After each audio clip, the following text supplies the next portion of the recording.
say that again. Right. So yeah, I was saying I will give you permission to record. Okay, thank you very much. So I'm anticipating that this will, I don't know, 15, let me click. 20, 30 minutes, depends on how we go. Yeah. So can I ask you, whilst it's recording, to introduce yourself? Right, my name is you and your interests very briefly. Okay, so my name's Hanifa Hudson.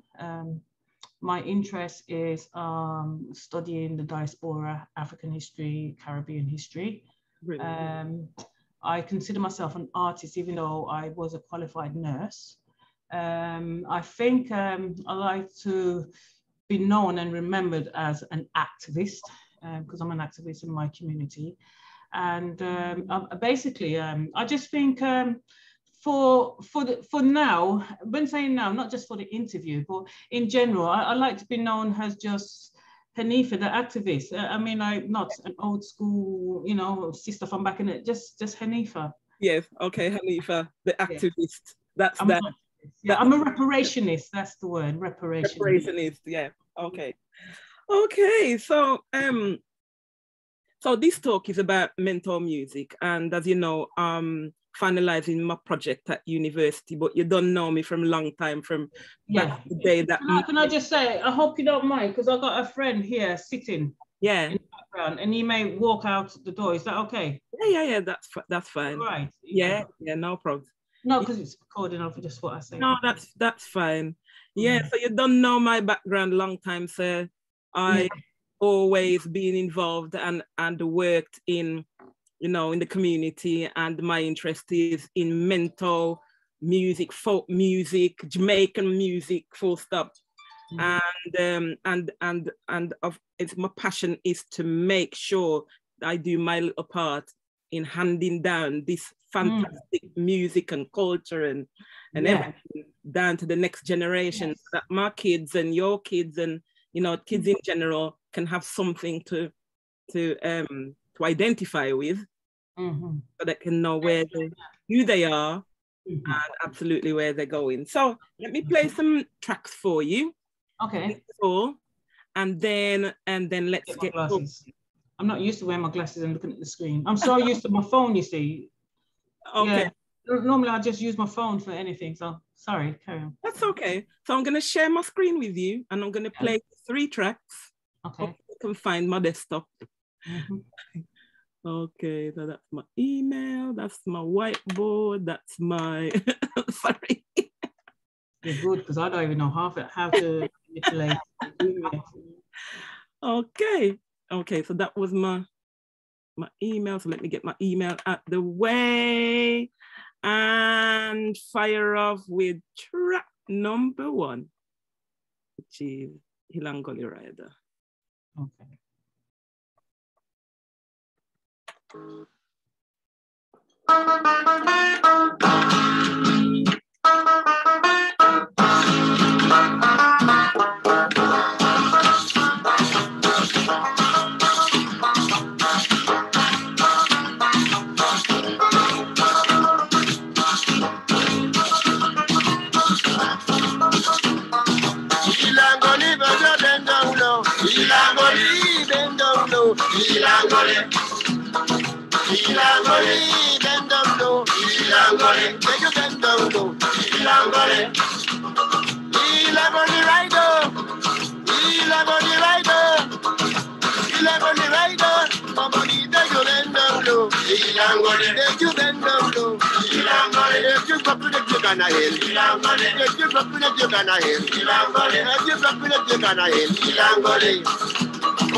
Okay, I'm gonna bring that to close, and then I am going to play the next one, which is Blue Glaze Mento Band from Jamaica. Oh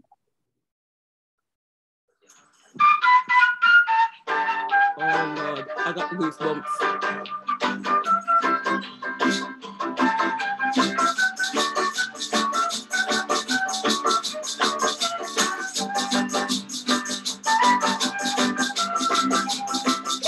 Man. Hallelujah. Glory to God. Oh, goosebumps all over. Yes, man.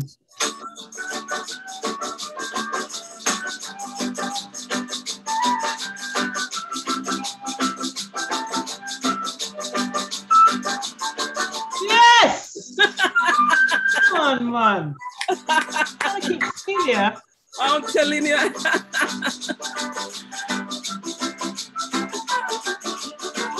Okay, I'm gonna end that one and bring in the last one, which is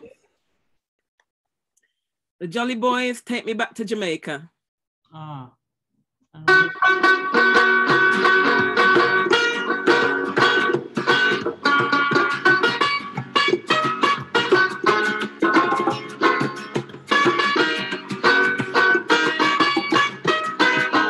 Yes, man.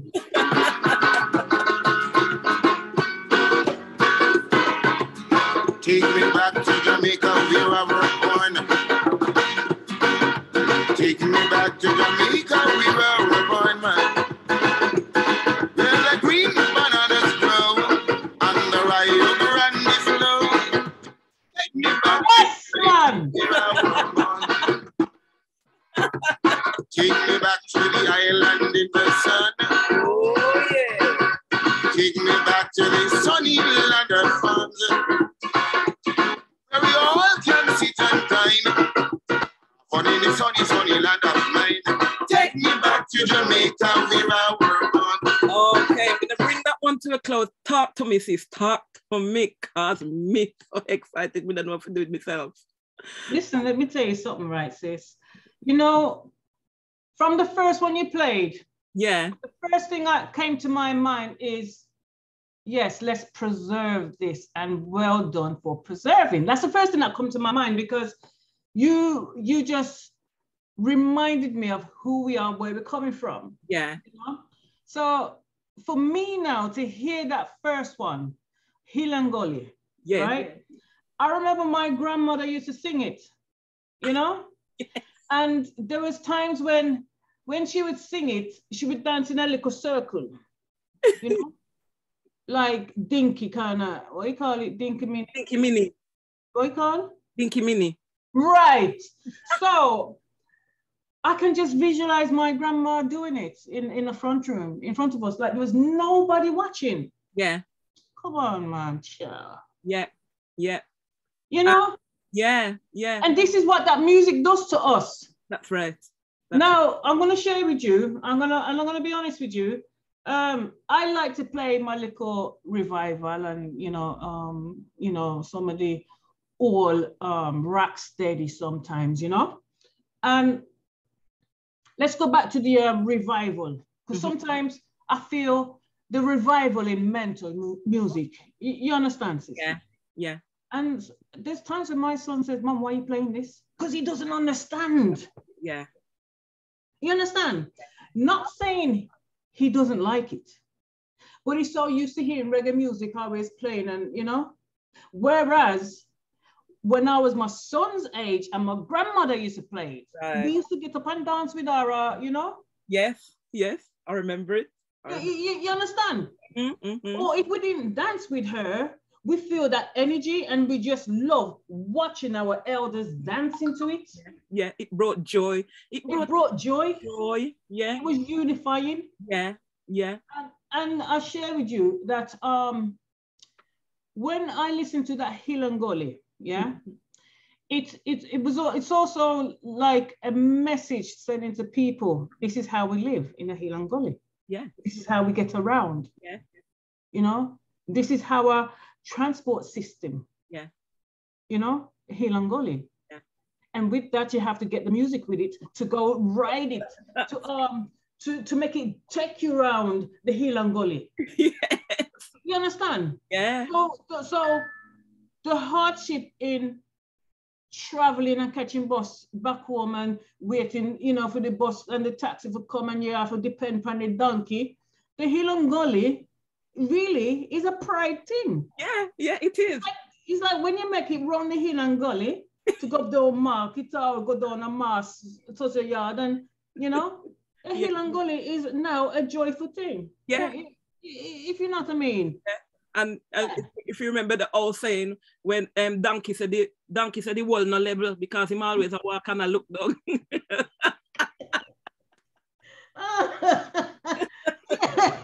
Yeah.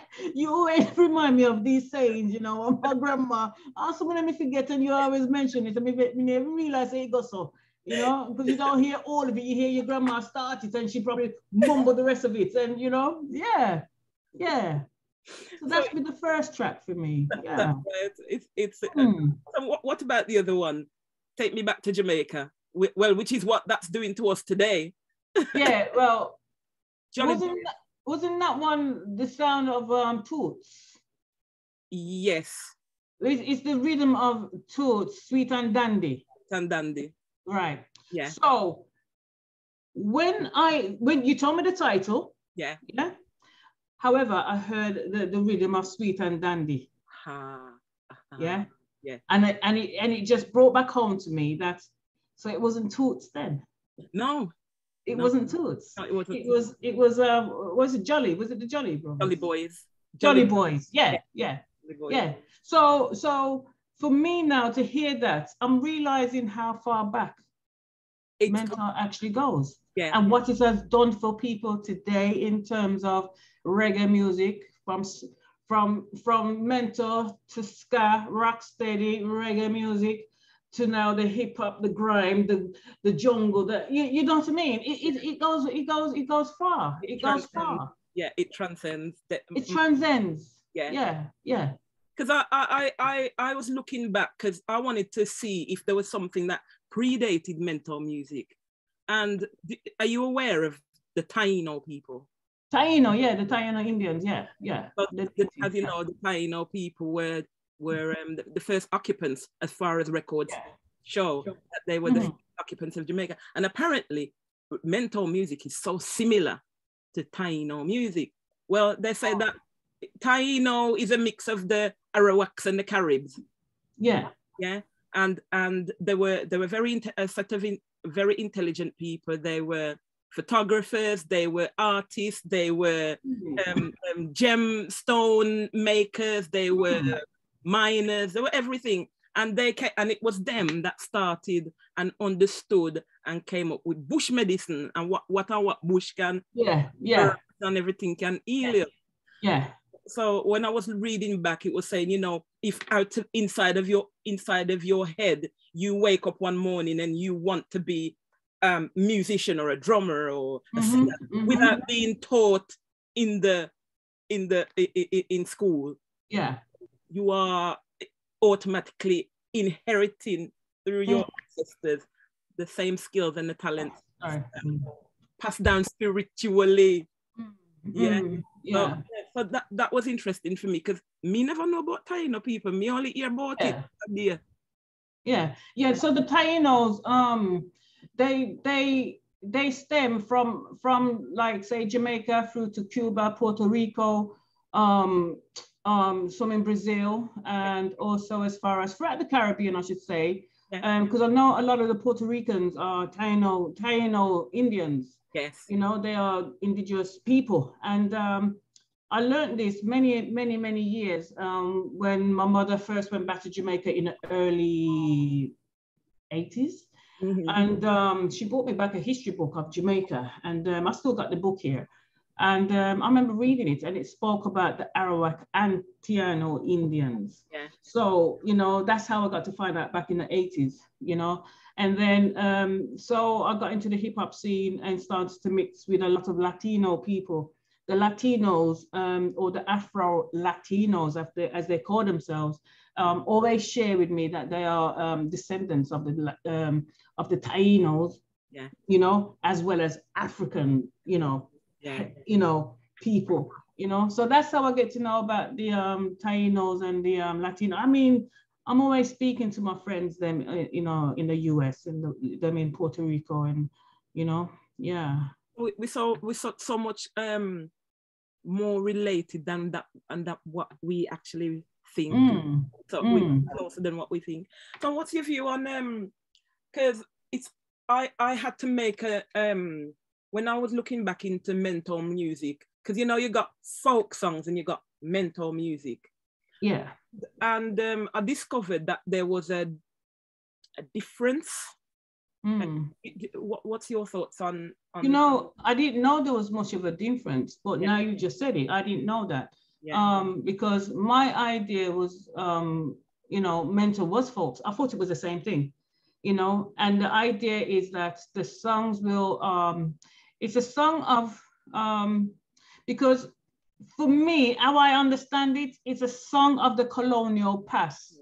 So when you're looking at colonialism, you know, you're looking at the rich side of Jamaica, not saying Jamaica's not rich at all, but you're looking at the side where the influence of the British came in with the instruments, you know, when they brought in like a lot of the saxophones, the flutes, you know what I mean? Not saying they're not from Africa, but I'm basically pointing out that through colonialism came the richness of musicians in Jamaica. It gave birth to that, you know? And I found that folk music is it's a genre that derived from slave, what can I call it? The slave, what do you call it when the celebration, the slave, it's like a way of slavery, the slaves celebrating their freedom and who they are as a people, and turning their hardship into music, like when they sing about the banana boat. As far as I'm concerned, back then, a boat is something that transports, you know, human, you know, cargoes is human cargo. However, through Mento music, I would see it like they have now twisted into a positive to use as a language to describe the environment and who they are with and what they have and the rituals they have. Talking about the yellow bird and talking about, like I said, you know, talking about the market.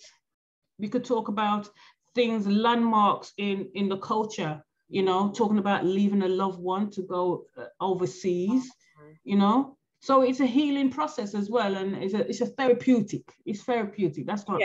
That's the word I'm looking at. It's therapy in music. The only time I came across negativity was only a few weeks ago, where I went to do a session with a group of ladies, and they said, no, me no want to sing that the one because it reminds me of when we used to sing and dance on the ship and entertain the slave masters. I mean, no want to sing that one because it's derogatory. This was relating to the one I can remember. There was others, but the one that I can remember is Brown Girl in the Ring, tra la la la la la la. Oh, okay. Brown Girl in the Ring, it looked like a sugar in a plum. Well, apparently those were the words of a slave master. Well, I didn't know that. I just thought it was. I didn't know that. I didn't know that was a slave master. And we used to sing it on the playground back in Jamaica. I didn't know that was a slave master song. Yeah. Well, you see, the thing is, like you said, if they've turned, it's still turned it around into an experience. To be looked at as a place where we're coming from, and hopefully there's a way where we're going, so that, you know, it's a bit like an improvement and a move and a shift away from that constant mentality that haunts us over and over and over again. But it's understanding it and make it, like you said, making it into a positive thing for us and for our children. So yeah, definitely. So, what do you reckon are the stakes for the survival of Mento music? Do you think there's enough of us that believe in it, that's willing to do, you know, encourage the children to understand it? What are your thoughts? Well, you know, Mento, as in my understanding and in my belief, it's lost its connotation because Mento is today's reggae music. You understand? That's how my understanding is, that it's now today's reggae music. I'm not talking the bashment because bashment and reggae is two separate things. It's not the same thing. So I see Mento as today's reggae music. Yeah, it's like you could say today's artists. You know, from graffiti and all that. It was a criminal act, and now it's some big time millionaire thing. This is how I see Mento music. You know, but people has put a label to it, calling it reggae, because things it grows. You know, what's the word? It kind of metamorphosizes into something else. Yeah. It's like, look at break dancing, you know, it started off as a little foot shuffle, now it's turned to a backspin, then it's turned to a head spin, now it's turned to a backflip into a head spin. And now, you know, it's all the evolution, that's it, I like the evolution of, that's the of music. This is how I see Mento today. So the rhythm, the reggae in the music, the reggae, it's still there from Mento. Yeah. So by the way, is it Mento or Mentos? Mento, M-E-N-T-O. Mento, okay, yeah. Because sometimes we say Mentos as in more, like more than one. Yeah, all right. Yeah, Mento. So I see Mento today as the reggae music. It is reggae music, in my opinion. It's just that we put another label to it. It's now digitalized, or it's gone to a stage where a keyboard is the guitar riff now. You understand? The flute, again, can be the keyboard, can be sampled, you know? So the acoustic sound's no longer there, yet still, for me, this is the core of Mento. Yeah. This is what it is. Yeah, absolutely. You know? Yeah. And not even so, you know, if we look at some of the West African drum rhythm, the drum beat and like the heartbeat itself, it is an element of Mento, because you got the, you know, the heartbeat, but whatever speed it's at, it's still there, you know, it is still there. Again, Mento, you know, so Mento is key to reggae music today, in my opinion. Yeah. So thank you for that. Yeah, that's very interesting. That's a very interesting point. So, what do you, in terms of your own family, how do you keep it alive? Is it through your art and your dance and so on? Tell me. I think we keep it alive through drumming in the family, doing the African drumming. That's one way of us keeping it alive, as well as we have the sound system movement. We now have sound system, you know. Sound system is Mento again, you know. Absolutely. It's a component of, you know, it's a component, you know, working together to create a sound. And this is what Mento is. It's components of sound, the guitar, the drum, the maracas, the flute or whatever, working together to create a sound. And that's what sound system does as well, you know. So I know I've missed the point of your question, but, you know, I'm just trying to share with you that, you know, where it is today for me. And, you know, what was the question? Well, come again with that question. So the question was, how do you, as a family, keep it alive? It's alive, you know, like mine. I used to, as you know, I used to drag my son from he was age 4, drag him around all the performances and all the rehearsals that we've done with Jam Folk. So I know all the song them. So me know say when him get for him kids them are gonna know some Mento-Music and some folk song and some drumming and thing. Because So the way we keep it alive is through African drumming. And the chanting that we do, you know. I mean, I've been trying to keep it alive in my music, sadly, at the time of funerals, at the time of bereavement, because as you know, Mento is something that is used to enhance someone's spirit or to make somebody feel good about whatever downfall or, you know, something positive in their life or community. You sing about it, you know? So that's my way of keeping it alive, through playing African drums and, you know, creating, you know, the drumming. And we call it jama. In Africa, we call it jama, like panlago and all that, you know? Yeah. Oh, brilliant. And do you relate your breakdancing to? Yeah, because sometimes the music in breakdancing, it still has that heartbeat, that core heartbeat. You know, it's always there. You know, when you listen, you always hear the heartbeat in it. You know, and it's like you go dum dum dum dum dum dum.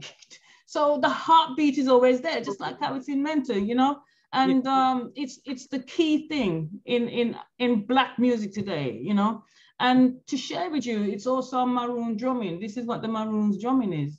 For ceremony, you know, it's the heartbeat is always there, you know, because you got that what do they call again? Hold on.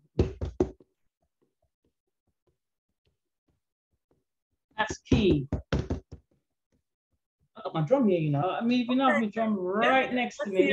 Let's hear it. Let's hear it. You know the maroon drum in itself? Yeah. Yeah. So when I learned the maroon drumming, I learned that it was a signal used for ceremony to call people with the abeng, and you know, quite a few instruments will be involved, like the shaking of the maracas, you know. So maroon drumming is.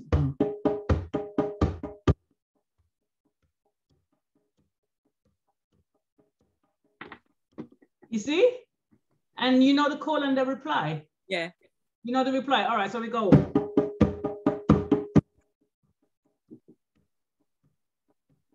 I do the call.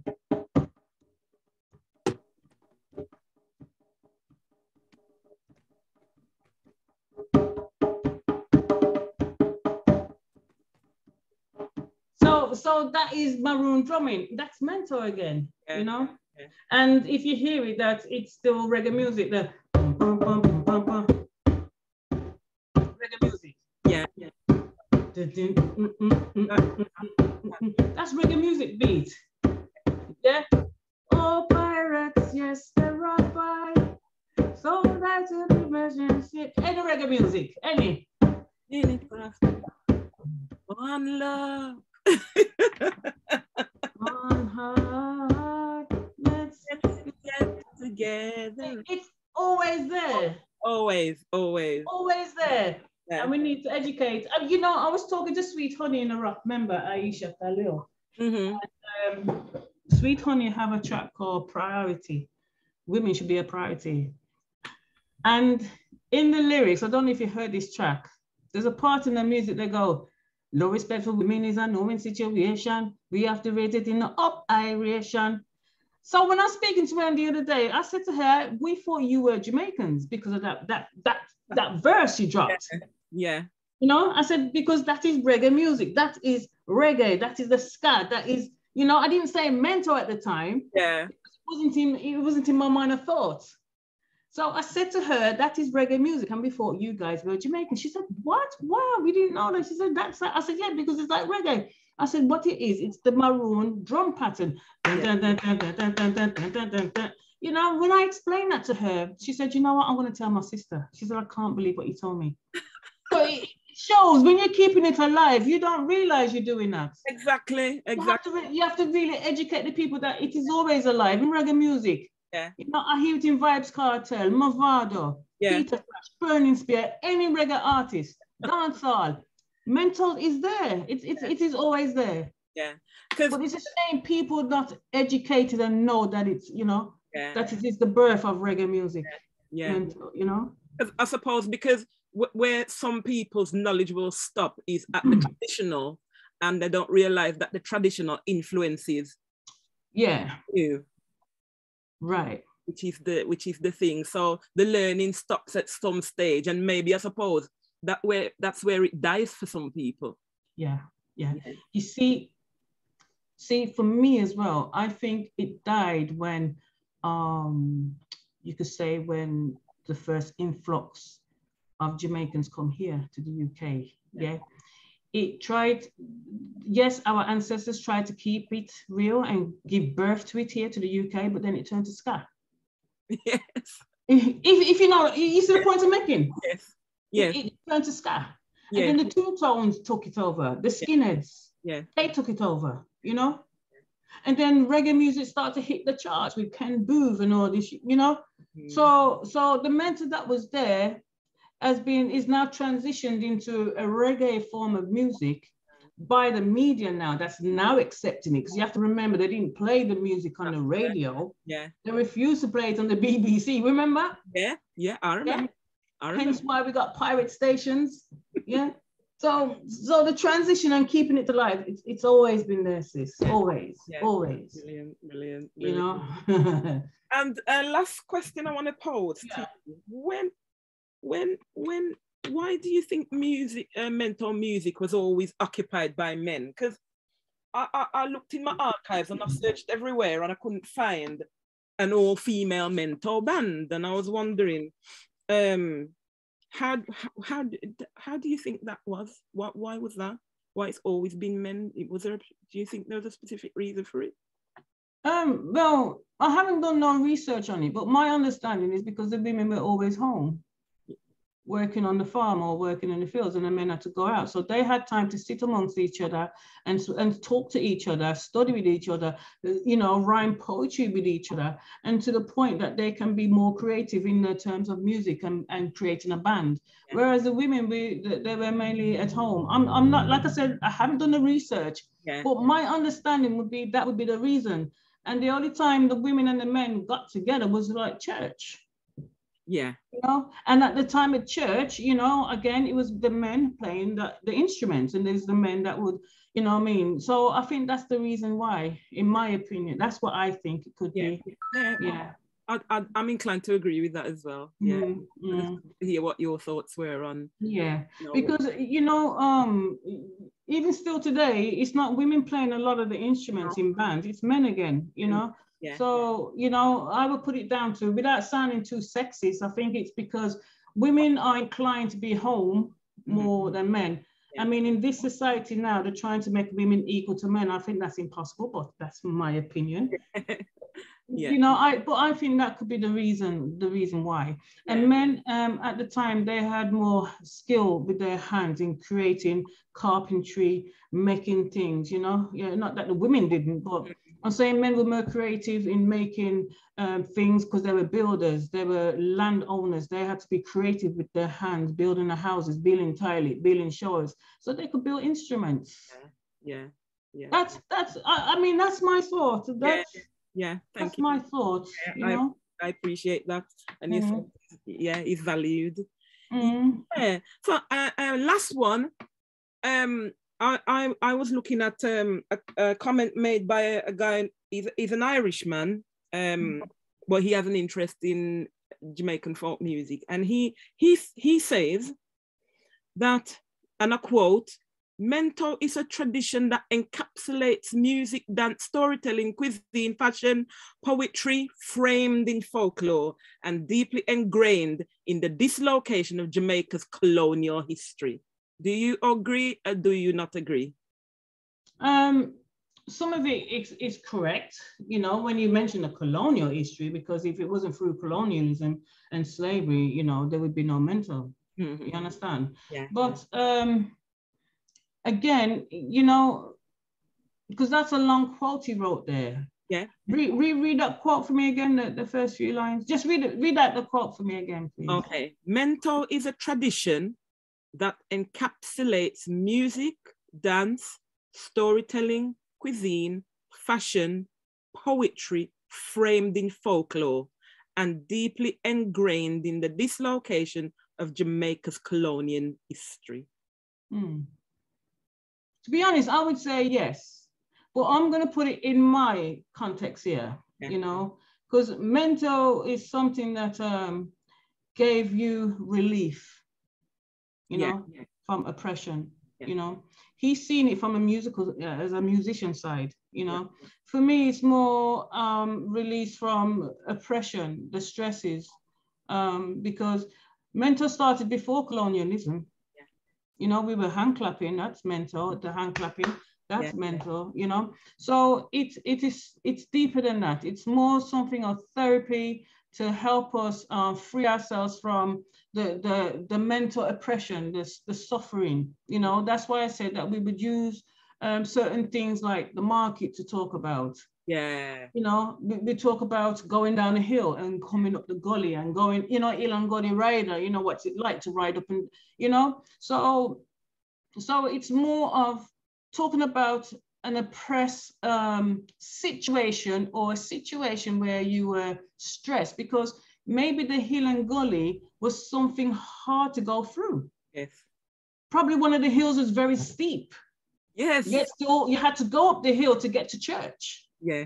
And then from church to go back home, you have to come down the hill, which is so it's a hill when you go up, but it's a gully when you come down. Down, yeah. You understand? So that quote it's partly true, but put it in our context now, as Caribbeans, as Black people, you know, we can, me, you know, I see more as a release from our oppression. I mean, like, people go market stress that, because market, you know, it's stress. Even for me to do a stall, it's stressful. So back then, to do a market stall, you see people come feel up and touch up your fruit, them and now buy it. Stress. Squeeze them up. Yeah. You get me, sis? Yes. So yes, he's partly right, but let's look at the facts. Yeah. And it's a way of us offloading our stress. Absolutely. Because with their market, we wait for how much years for the fruit to grow. The fruit come, a mango season or a guinea or whatever. We're waiting how long for it to grow, it ripe. We go down market and we sit down and wait how long to get it sell. And people just come feel it up. It's okay. They come feel up what the woman will bring. Oh Lord, what a night, you get me? So we're talking about our oppressed situation, the stresses. Yeah. You know what I mean? So he's the Irishman is partly right, but he's not seeing it as we see it. Yeah. That's because not his experience. It's not his experience. He hasn't experienced why that music had to come, why those lyrics were generated, why. You understand? Yeah. That's my opinion. No, I absolutely appreciate everybody's got an opinion and everybody's opinion is valued. Yeah. And as you say, you're speaking as well on your experience and the experience that you've gained from your parents, your grandma and everything. Because immediately as you're talking, I know a song to suit everything that you've just said, like evening time, work is over now, it's evening time. Yes. Go walk pa mountain, go walk pa mountain, go walk pa mountain side. Make we cook the bickle pan the way. Make we eat and sing, jump and play ring ding pan the mountain side. You know what I'm saying? Listen, sis. That's exactly what I'm saying now. Yeah. Fire Martha, pass me the gungo peas, rub up the flour, Sarah. Listen, man. In breathe. I mean, coming back to the Irishman, like, you know, honestly, he's not wrong. No. But he's forgotten the beginning of it. Yeah. Yes. You get me saying? He's forgotten the beginning of it. Yeah. You know? Yeah. I mean, Toots took it a bit further to say, like, it was a stressful situation with two young couples having to get married. Was it Sweet and Dandy? Yeah. In the room, I cry. Mama says she must wipe her eyes. She's stressed, but yet still, it's going to be a sweet occasion. Yeah. You know, we're talking about a situation that's stressful, that makes you feel, you know, low, whatever. You bring in the melancholy vibes, and you know, yet still, we can sing and dance about it. Yeah. You know, but this is what I think. No, absolutely brilliant. I love it. Yeah, and you've answered a lot, and you can see how emotionally involved you are in a lot of it, and you know, and what you've got is a package that you can just hand to your children and say, "See it here, look, this is it. This is our experience. You know, remember it, cherish it." Yeah. But explain to me, so what's the difference with folk song and mento? So folk songs is kind of a lamentation, a story, holding song, but more gentle and they take many forms. It can be Negro spiritual, it can be every other kind of music. Right. Folk, the story of the folk. So it's telling you a story or a cry or a ballad. Okay, mentor them. Pam padam pam pam pakum pam pam. Pam pam pakum. And that mentor, that is mentor. Where the mans them talk about and have a laugh about the woman or the woman with them cheat on their wife or you know.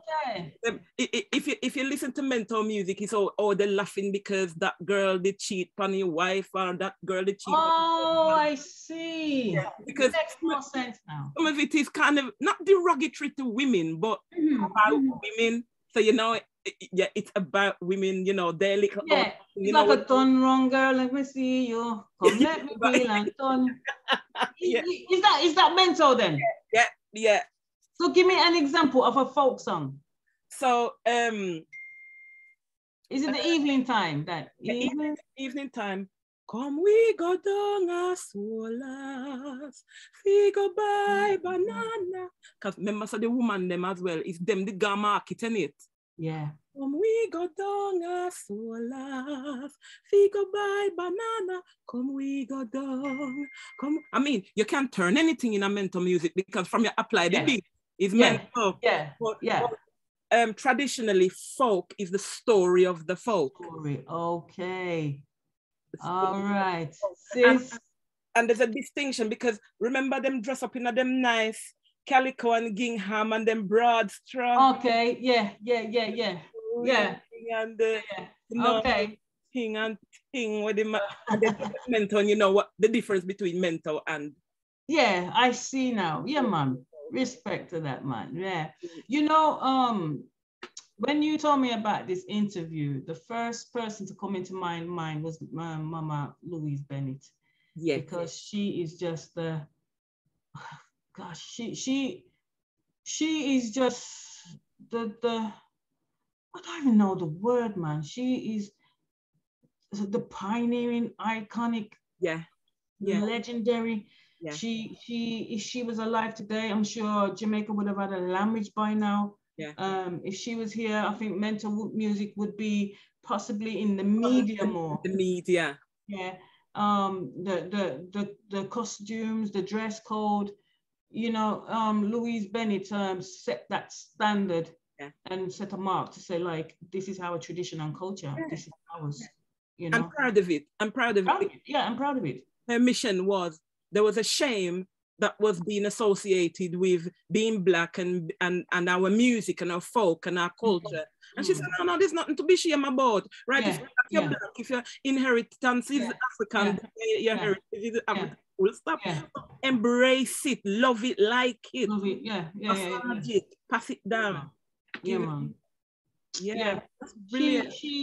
She put Patois, gave Patois a title, a new title, and a new belonging, you know?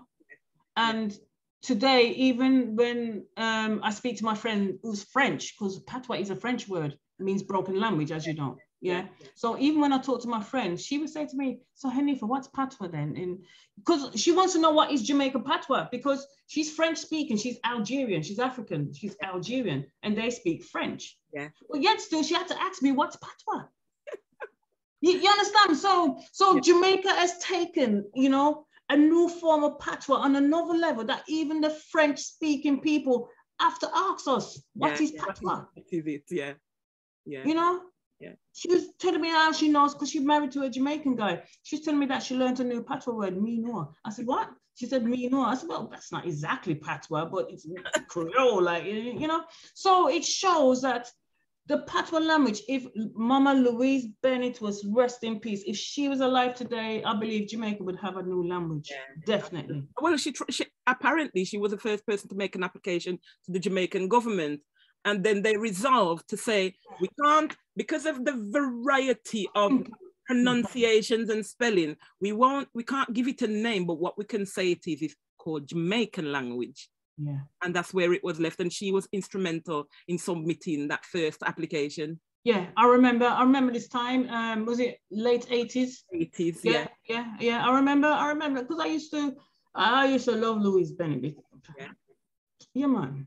Yeah, man. Yeah. And sis, that's what you're doing. You're keeping this alive, and you know, well done, man. And you know, just you don't know, I got you all the way, man. I got you back. Just preserve our history, keep our ancestors alive, and those who brought this music to us. That's right. And you know, made it able for us to put bread pan with table. You know what I mean? Because if it wasn't for them, we wouldn't be here talking now. That's right. You know, and a lot of them suffered and probably didn't get paid. Like how we getting paid today. Many of them probably never get nothing. Just one little soda for drink and one little coconut water or whatever, or box juice or bag juice. You know what I mean? Many of them didn't get, you know, I'm just saying that it's likely they didn't get paid. No. You understand? Mm-hmm. So, yeah, man, well done, man. Keep it alive. Yes, Keep it alive, sis. Yes, thank you. So we got 6:45, so we must have had so much fun having this conversation. Yeah, and I've got to get going. Just want to thank you so much for your contribution. You're welcome. They really value your input, and you know, I'm gonna analyze it, and I'm gonna make sure that your words resound in my paper. Oh, thank you, sis. All right then. You know, anytime you need any support or anything to clarify what I said, by all means, just call me, and yes, thanks. I'm willing to support you. Thank you, sis. Thank you. Much appreciated. Yeah, man. Thank you. Take care. One love, yeah? Thank you. Bless you. Thank you. Take care now. I'm going to end the conversation now, yeah? Oh, okay. Bye. Salute.